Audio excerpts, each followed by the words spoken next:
tenemos este vestido para chiquitas entre 18 y 35 años, más o menos, 40.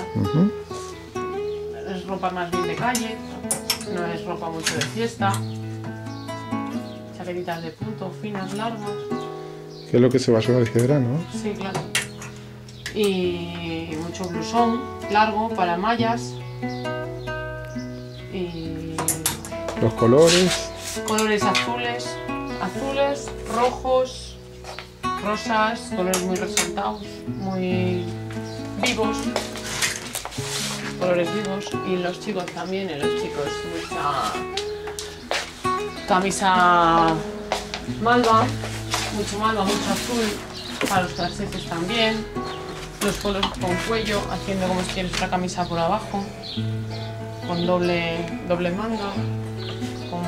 Para los chicos pantalones como muy frescos, muy estrechos, muy corte-levis.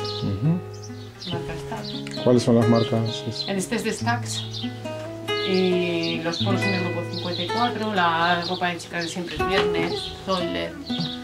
Tiene mucho pantaloncito corto también. Para chicas, pantaloncito peto muy corto. Muy corto para tacón muy alto. También se podría pedir en caso de que estén en el almacén. Mucho jersey de punto, mucha raya. Selmac, pijamas muy bonitos de verano. Cortos, camisón, mucha ropita floja, muy fresquita. El horario de 9 a 1:30 y de 5 a 8 y media, 8. Todos los días. Menos el sábado, que cerramos por la tarde. El sábado cerramos por la tarde.